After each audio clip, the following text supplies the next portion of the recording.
Assalamualaikum dear students, I am Professor Mohammad Faisal Hanif. I have done my MPhil Analytical Chemistry. आज हम discuss करेंगे intermediate chemistry practical के paper को कि आप जब बोर्ड का प्रैक्टिकल एग्जाम देने जाते हैं तो पेपर किस तरह का होता है और उस पेपर के अंदर क्वेश्चन की सीक्वेंस क्या होती है और मार्क्स की डिस्ट्रीब्यूशन क्या होती है। लें जी, हम चलते हैं। सबसे पहले डियर स्टूडेंट, हम डिस्कस करेंगे केमिस्ट्री प्रैक्टिकल पेपर।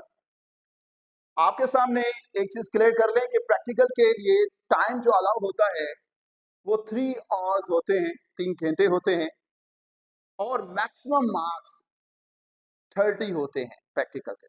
और याद रखिएगा, प्रैक्टिकल के एग्जाम में पास होना जरूरी है। अगर आप थ्योरी के एग्जाम में पास हैं और प्रैक्टिकल के एग्जाम में फेल हैं तो आप एज ए होल फेल होंगे। तो जरूरी है कि आप प्रैक्टिकल को भी उतनी ही इंपॉर्टेंस दें जितनी आप थ्योरी के पेपर को देते हैं। जी डियर स्टूडेंट्स, सबसे पहला क्वेश्चन जो क्वेश्चन पेपर पे शो होगा वो है क्वेश्चन नंबर 1, सॉल्ट एनालिसिस। आप सेकेंड ईयर के अंदर सॉल्ट एनालिसिस के एक्सपेरिमेंट्स करते हैं और याद रखिएगा 2 किस्म के सॉल्ट होते हैं, acidic salt and basic salt, या हम कह सकते हैं सॉल्ट एनालिसिस के अंदर 2 किस्म के रेडिकल्स हैं, एसिडिक रेडिकल और बेसिक रेडिकल्स। तो पहला क्वेश्चन आपके पास सॉल्ट एनालिसिस से रिलेटेड होता है और डियर स्टूडेंट इसके मार्क्स कितने होते हैं? 10। दूसरा अगर हम क्वेश्चन देखें तो वो टाइट्रेशन से रिलेटेड होता है, जो आप फर्स्ट ईयर के अंदर टाइट्रेशन पढ़ते हैं प्रैक्टिकल एग्जाम में, इसके भी 10 मार्क्स होते हैं।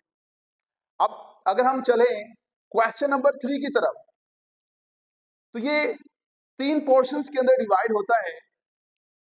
ऑर्गेनिक प्रेपरेशंस भी आ सकती हैं क्वेश्चन नंबर 3 में, और इसके अंदर याद रखिएगा टोटल 5 मार्क्स होते हैं।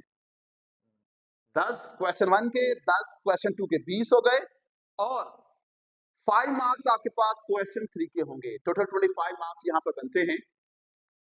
याद रखें, पहला है ऑर्गेनिक प्रेपरेशंस और आपके सिलेबस में टोटल 4 प्रेपरेशंस मौजूद हैं।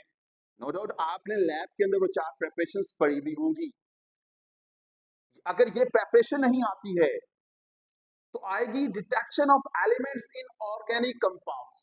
ऑर्गेनिक कंपाउंड्स के अंदर एलिमेंट्स की डिटेक्शन, और मोस्टली 3 एलिमेंट्स की डिटेक्शन देखी जाती है, नाइट्रोजन, सल्फर और हैलोजन। एक्स से मतलब यहां पर हम बात करेंगे किसकी? हैलोजेंस की, फ्लोरीन, क्लोरीन, ब्रोमीन, आयोडीन। अगर यही नहीं आता तो थर्ड जो पॉसिबिलिटी है वो है identification of functional group in given organic compound. आपको एक ऑर्गेनिक कंपाउंड दे दिया जाएगा और उसमें फंक्शनल ग्रुप को आइडेंटिफाई करना है। याद रखिएगा 3 किस्म के फंक्शनल ग्रुप आपके सिलेबस में शामिल हैं, carboxyl group, phenol group, phenolic group कह सकते हैं, और थर्ड है एल्डिहाइड।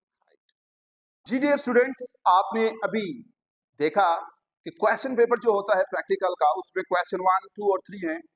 फर्स्ट 20 मिनट्स के अंदर आपने क्वेश्चन 2 और 3 करना है। आप याद रखिएगा क्वेश्चन 2 और 3 करना है। ये हमें कैसे पता चला? एक्चुअली पेपर के ऊपर एक इंपॉर्टेंट नोट लिखा हुआ होता है। ये नोट हमें बताता है कि write down complete experiment and observations for question number 2। आपने अभी देखा कि क्वेश्चन नंबर 2 था टाइट्रेशन से रिलेटेड। आपने टाइट्रेशन का पूरा एक्सपेरिमेंट लिखना है। उसमें केमिकल्स आ जाते हैं, अपरेटस आ जाता है, केमिकल्स आ जाते हैं, अपरेटस आ जाता है, प्रोसीजर आ जाता है, ऑब्जर्वेशंस और स्पोर्स कैलकुलेशंस आपने लिखनी होगी। अब ये कैसे होगा अभी मैं आगे आपके साथ शेयर करूंगा। इसी तरह से आगे लिखता है and procedure with equation for question number 3।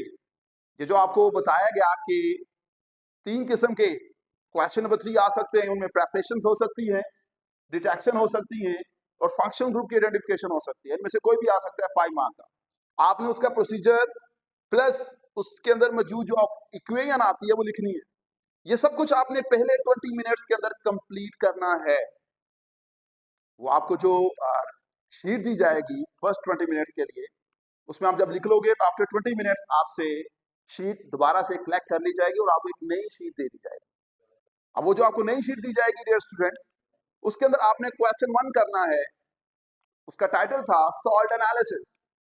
वो कौन से एसिडिक रेडिकल और बेसिक रेडिकल्स आपको पूछ सकता है, वो इंपॉर्टेंट आगे मैं आपसे डिस्कस करूंगा। आपने बाकी टाइम के अंदर एक्सपेरिमेंट परफॉर्म करना है, उसमें टाइट्रेशन भी आएगी, टाइट्रेशन का भी एक्सपेरिमेंट आप परफॉर्म करेंगे और उसमें जो आपके पास ऑब्जर्वेशंस और कैलकुलेशंस हैं वो लिखेंगे। अब आपने प्रोसीजर, केमिकल अपरेटस नहीं लिखना टाइट्रेशन का, और आपने अब सॉल्ट एनालिसिस का पूरा जो स्कीम है वो भी वहां पे लिखनी है। नेक्स्ट अगर हम बात करें तो क्वेश्चन नंबर 4 पे आ जाए। कॉपी की बात की जा रही है, नोटबुक कह सकते हैं। हमारे पास 2 मार्क्स होते हैं कॉपी के, अगर आपके पास कॉपी नहीं है तो 2 मार्क्स नहीं मिलेंगे। और याद रखिएगा कि ये बेहतरीन किस्म की नोटबुक्स हैं जो मैं अपने स्टूडेंट्स को रेकमेंड करता हूं, हनी, हमजा या डीसन।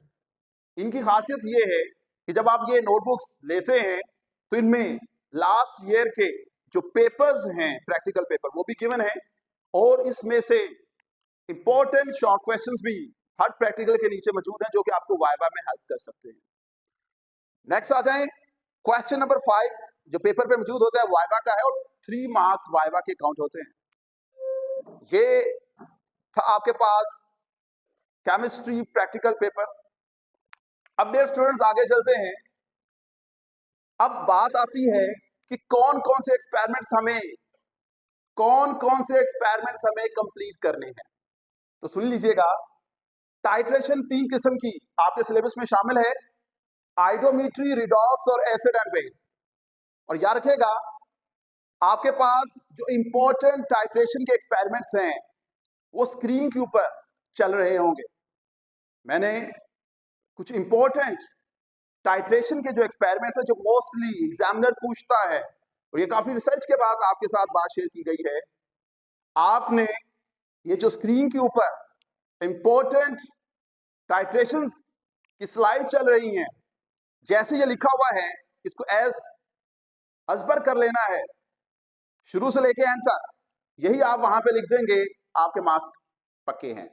ये मैं आप बात कर रहा हूं आपके पास फर्स्ट 20 मिनट्स के अंदर। आगे चलते हैं डियर स्टूडेंट्स। अब बात करेंगे किसकी, इंपॉर्टेंट रेडिकल्स जो आपने तैयार करके जाने हैं, जो पूछे जा सकते हैं। वो ऐसे रेडिकल की अगर मैं बात करूं तो Cl नेगेटिव है, NO3 नेगेटिव है, Br नेगेटिव है, फास्फेट है, कार्बोनेट है, बाइकार्बोनेट आयन है।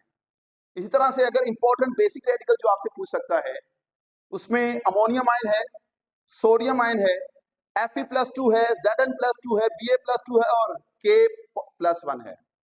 पोटाशियम आयन भी इसको कह सकते हैं। डियर स्टूडेंट, आपने ये इंपॉर्टेंट रेडिकल्स की पूरी स्कीम तैयार कर लेनी है। इनमें से कोई ना कोई आपको रेडिकल पेपर में दिया जाएगा। ये मैं बात बड़े वसूख से कह रहा हूं और बड़ी रिसर्च के बाद कह रहा हूं कि आपने इन्हीं को अच्छे से तैयार कर लेंगे तो आपका सॉल्ट एनालिसिस का टॉपिक भी क्लियर हो जाएगा। नोटबुक के ऊपर आपने कितने एक्सपेरिमेंट लिखने हैं, याद रखिएगा 15 एक्सपेरिमेंट्स टाइट्रेशन के लिखने हैं। ये मैं अपने स्टूडेंट्स को रेकमेंड करता हूं। जरूरी नहीं है कि 15 ही लिखें। हमारा मकसद ये है कि जो कॉपी आपने चेक करवानी है एग्जामिनर को वो भरी भरी दिखनी चाहिए। तो नॉर्मली हम 15 एक्सपेरिमेंट टाइट्रेशन के रेकमेंड करते हैं। इसके अलावा 4 प्रेपरेशंस हैं, ये लिखनी है आपने। 1 क्रोमेटोग्राफी से रिलेटेड एक्सपेरिमेंट लिखेंगे, पेपर क्रोमेटोग्राफी, और 1 है प्यूरिफिकेशन ऑफ कॉमन सॉल्ट, और एक है एस्टिमेशन ऑफ बेरियम आयन, और लास्ट में आप एक एक्सपेरिमेंट लिखेंगे heat of neutralization. Sometime examiner जब चेक करने बैठता है वो इन एक्सपेरिमेंट पे फोकस करता है कि स्टूडेंट्स ने आया कि ये एक्सपेरिमेंट लिखे हैं या नहीं लिखे। ये बहुत इंपॉर्टेंट है। उम्मीद करता हूं कि आप लोगों को आज की जो वीडियो है वो पसंद आई होगी। अगर वीडियो पसंद आई है तो वीडियो को लाइक करें, शेयर करें और दोस्तों के साथ भी इसको आप शेयर कर सकते हैं। ओके जी, अल्लाह हाफिज।